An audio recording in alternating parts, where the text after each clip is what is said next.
Vamos a hablar del método del trabajo y energía. Para ello, lo primero que tenemos que definir es el trabajo de una fuerza. ¿Sí? Entonces vamos a suponer que hay una partícula que se mueve desde el punto A hasta el punto A'. ¿Sí? El vector, este sería el origen de coordenadas. Entonces, R sería el vector posición de la partícula en el punto A. El desplazamiento de la partícula desde A hasta el punto A', vamos a llamarle dr, diferencial de R, es decir, se mueve un diferencial de R, vamos a analizar un movimiento muy pequeño, ¿sí? Por lo tanto, el nuevo desplazamiento, el nuevo vector posición, perdón, sería igual al vector posición en A más el vector de lo que se desplazó la partícula, ¿sí? Entonces esto sería R más dr. Esto de aquí son tres vectores. Y vamos a tener el vector fuerza F, ¿sí? Que está a un ángulo alfa con respecto al vector desplazamiento de la partícula. Bueno, definimos el trabajo de la fuerza F sobre el desplazamiento dr como el producto escalar de la fuerza F por el desplazamiento, el vector desplazamiento dr. ¿De acuerdo? Y esto sería un diferencial de trabajo, ¿sí? Lo estamos definiendo en términos diferenciales, ¿sí? Entonces, el diferencial de trabajo o el trabajo que realiza la fuerza S sobre este desplazamiento diferencial de R sería igual a F multiplicado escalarmente por dr. Noten que esto es un escalar, ¿sí? Este es un vector y este es un vector. El producto escalar nos da un escalar.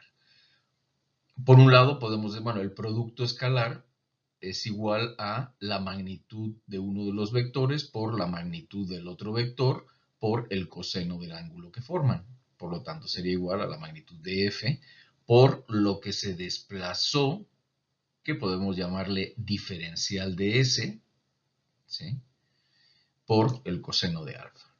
Diferencial de S sería como que el diferencial de trayectoria sobre la cual se está moviendo la partícula, que cuando dr es muy pequeño, diferencial de R tiende a ser diferencial de S.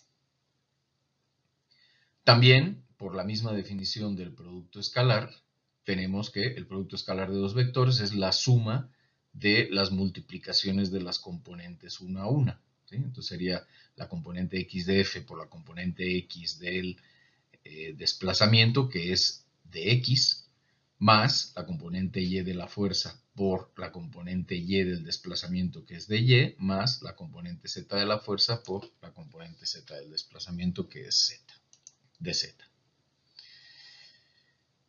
Como comenté, du, el diferencial de trabajo, tiene magnitud y tiene signo, ¿sí? Pero no tiene dirección porque es un escalar. De aquí se vería el signo. Noten que F es la magnitud de F, que siempre va a ser positiva. ds es el desplazamiento, que siempre va a ser positivo. Y lo que define el signo, básicamente, es el coseno del ángulo que forman. Si el ángulo alfa es agudo, el coseno de alfa va a ser positivo. Si el ángulo alfa es obtuso, es decir, es mayor a 90 grados, coseno de alfa va a ser negativo.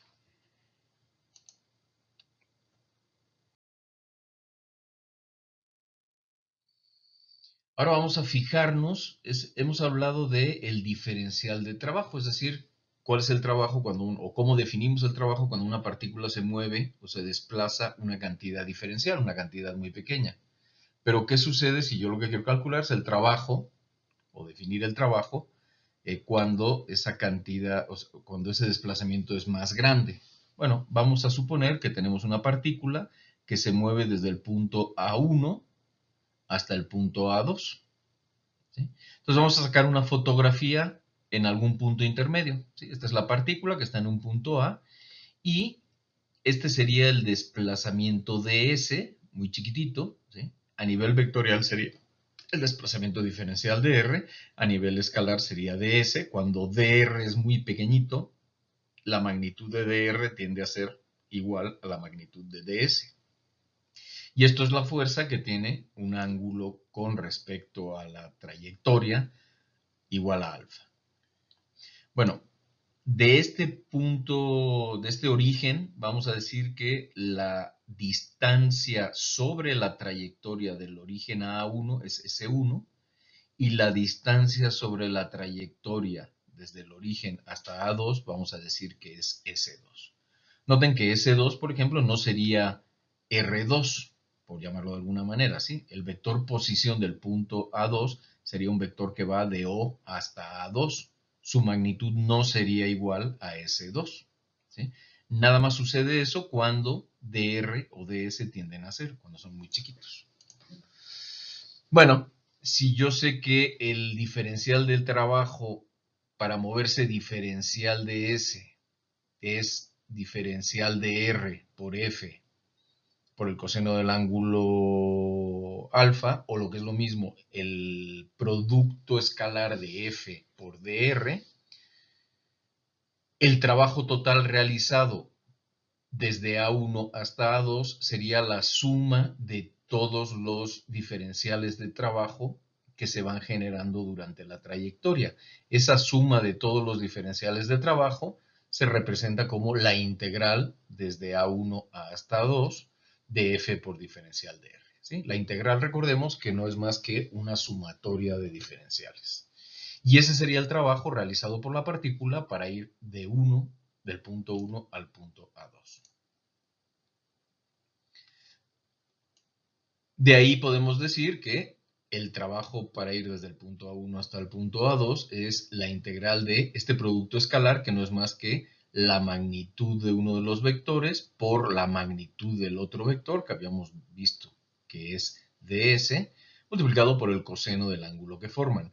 Noten que alfa va a ir variando dependiendo del punto en el que nos localicemos. Entonces esto sería igual a la integral desde A1 hasta A2, f por el coseno del ángulo que forman no es más que la componente de f por el coseno de alfa, no es más que la proyección de f o la componente de f sobre la tangente del movimiento. Y a eso vamos a llamarle la componente tangente de la fuerza. Entonces el trabajo desde de la partícula, que realiza la fuerza sobre la trayectoria de la partícula desde A1 hasta A2 es igual a la integral de la componente tangencial de la fuerza multiplicado por diferencial de S.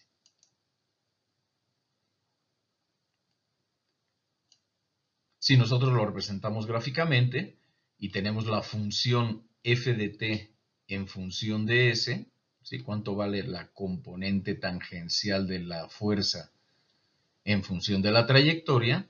Pues tendríamos esta función. Bueno, se puede ver que el trabajo es la integral de ft por diferencial de S y la integral no es más que el área bajo la curva. Esta área bajo la curva es lo que sería el trabajo realizado por la fuerza sobre el desplazamiento. Alternativamente, aquí utilizamos la expresión donde el producto escalar es la multiplicación de las dos magnitudes por el coseno de alfa. Otra manera de representar el producto escalar es la suma de las multiplicaciones de las componentes una a una. ¿Sí? Entonces, esta expresión de acá no es más que esta también.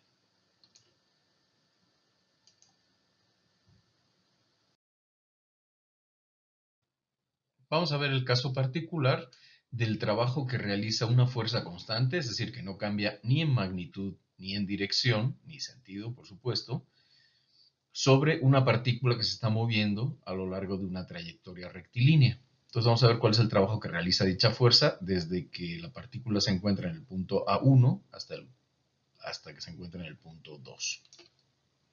Habíamos visto que el trabajo que se realiza desde 1 hasta 2 es la integral de la magnitud de la fuerza por el coseno del ángulo que forma con la trayectoria por el diferencial de la trayectoria. Bueno, si la fuerza es constante, tanto su magnitud como y la dirección, digamos, si la trayectoria es rectilínea, tanto la magnitud de f como alfa se mantienen constantes, por lo tanto estos dos términos pueden salir fuera de la integral. Y la integral de diferencial de S, del diferencial de trayectoria desde A1 hasta A2 no es más que delta X. Entonces lo que tendríamos es que el trabajo realizado por la fuerza para moverse desde el punto 1 hasta el punto 2, este va a ser igual a F por el coseno de alfa, es decir, la componente sobre la trayectoria de la fuerza multiplicado por lo que se movió la partícula. Otro caso de interés es el trabajo que realiza la fuerza de la gravedad cuando una partícula se mueve. Entonces vamos a suponer una partícula A que se mueve desde una altura Y1 hasta una altura Y2. ¿Sí? Y en X también tiene un movimiento, pero ahorita veremos que es relativamente, que no es importante, pues en nuestro cálculo. Y entonces, en cualquier instante, yo puedo decir que la partícula A se encuentra a una altura Y con respecto a nuestro sistema de referencia, que en general sería el piso, ¿no? Bueno, cualquier sistema de referencia que yo seleccione, a partir del cual yo defino la altura en el punto 1, que es Y1, la altura en el punto 2, que es Y2, perdón, y la altura en cualquier instante determinado, que vamos a decir que es Y. Bueno, cuando la partícula se mueve un diferencial de Y, pues esto sería, digamos,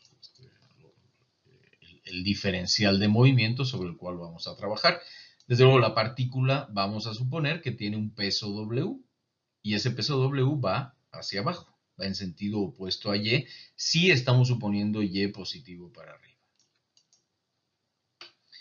Entonces, utilizando una de las dos formulaciones que teníamos para el trabajo, ¿sí? Que habíamos visto que era la integral de fx de x más fy de y más fz por dz, pues en el caso del trabajo realizado por la fuerza de gravedad, su componente x, si nosotros definimos x hacia horizontal, y dirigido verticalmente hacia arriba y z también horizontal, pero en la dirección, digamos, hacia donde nosotros estamos, pues tendríamos que la componente x de la fuerza es igual a 0, la componente y de la fuerza es menos w y la componente z de la fuerza es 0. Por lo tanto, el trabajo realizado desde 1 hasta 2, esto sería 0, esto sería 0, W es constante, vamos a suponer que W no varía con la altura, ¿sí? Desde luego, sí varía con la altura si estamos hablando de alturas que, digamos, son muy considerables, pero vamos a considerar para efectos ingenieriles que nos atañen en este curso, vamos a considerar que la fuerza de gravedad o el peso no varía sustancialmente con este movimiento vertical. Digamos que este movimiento vertical es muy pequeño en comparación con el radio de la Tierra, por ponerlo de alguna manera. Y entonces W podemos, y con su signo, lo podemos sacar fuera de la integral y nos quedaría la integral desde el punto 1 hasta el punto 2 de diferencial de Y, que es igual a menos W por Y2 menos Y1.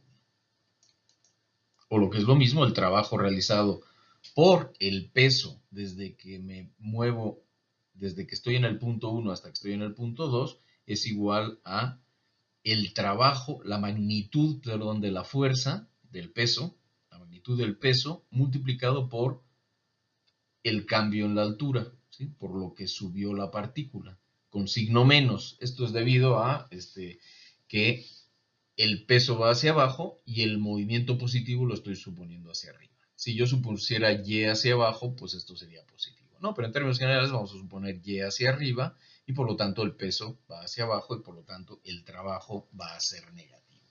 Entonces, como habíamos visto, el trabajo va a ser negativo siempre y cuando la fuerza vaya en sentido contrario al desplazamiento.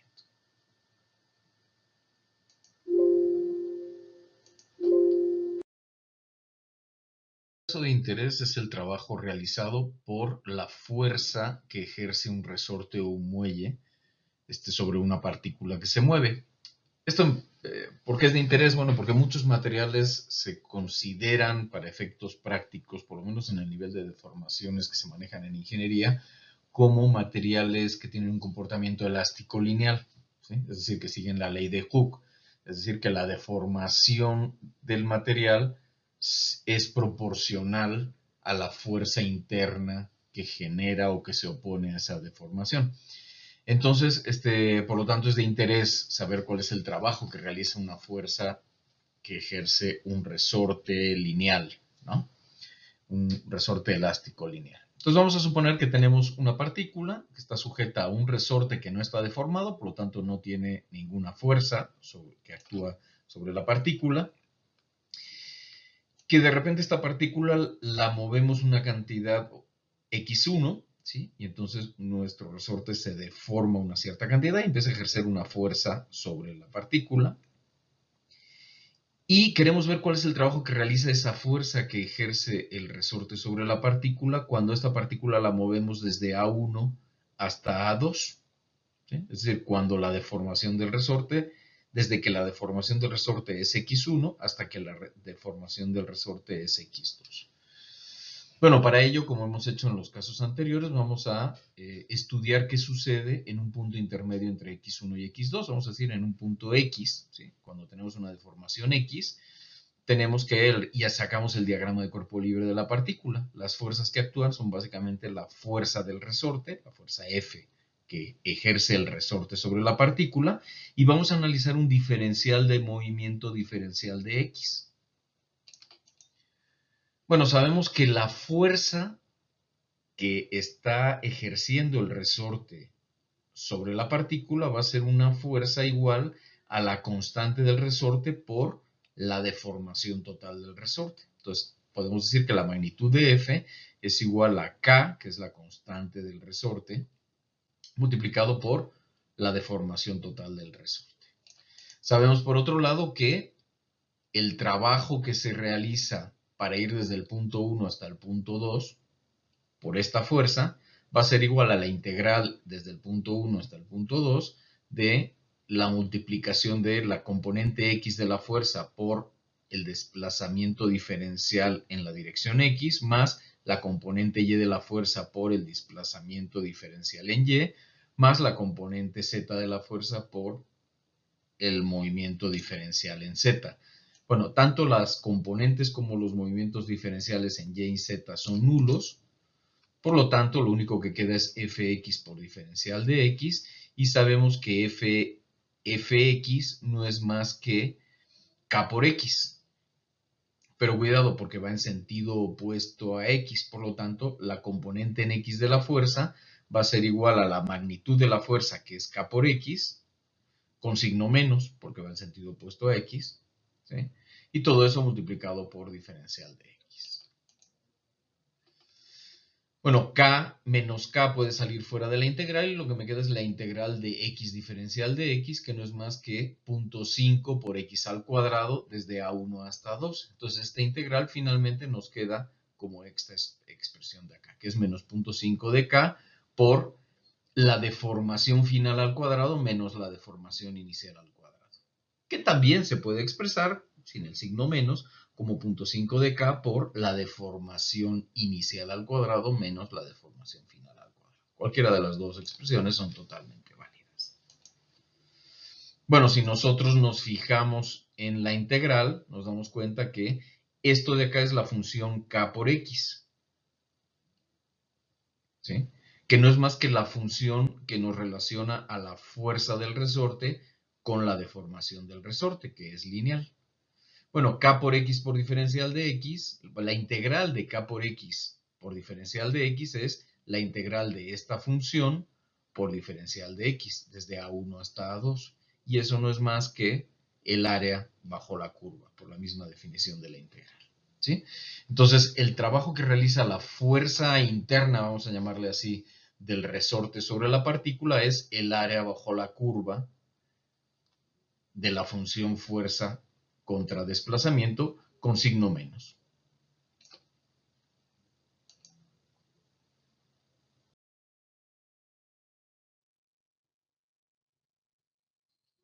Y bueno, ya hemos visto el trabajo que ejerce una fuerza sobre un desplazamiento o el trabajo que genera una fuerza sobre una partícula cuando ésta se desplaza.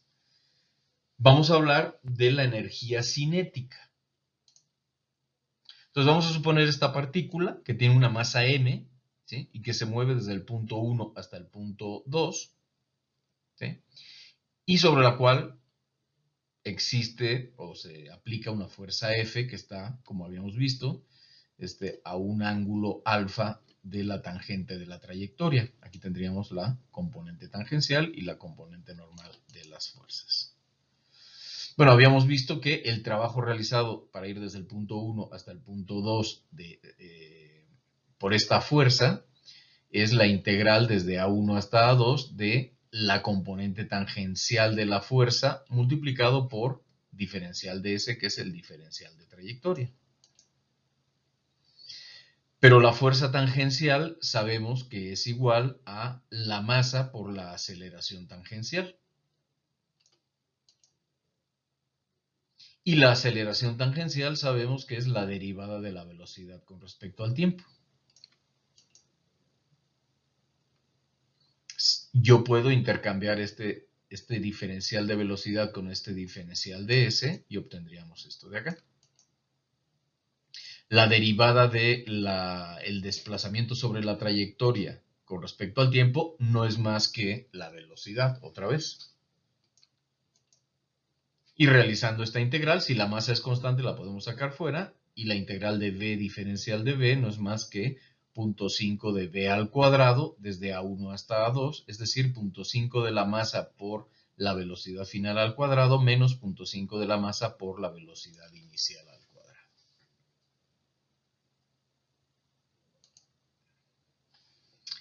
A este término de acá le vamos a llamar energía cinética, ¿sí? Entonces definimos la energía cinética como el valor resultado de aplicar esta expresión, que es un medio de la masa por la velocidad al cuadrado, en cualquier instante, ¿sí? Entonces, en cualquier instante tenemos una cierta energía cinética, que es un medio de la masa por la velocidad instantánea al cuadrado, por definición, ¿sí? En el libro usan, para representar el trabajo, representan U, y para representar la energía cinética representan T. En diferentes textos se representan de diferentes maneras. A mí no me encanta esta nomenclatura, pero para ser consistentes con el libro de texto vamos a manejarlo así, ¿no? En muchas ocasiones la energía cinética se considera como una K mayúscula o como una E de energía sub K, de cinética en inglés, o también podrían utilizar E sub C de energía cinética, ¿no?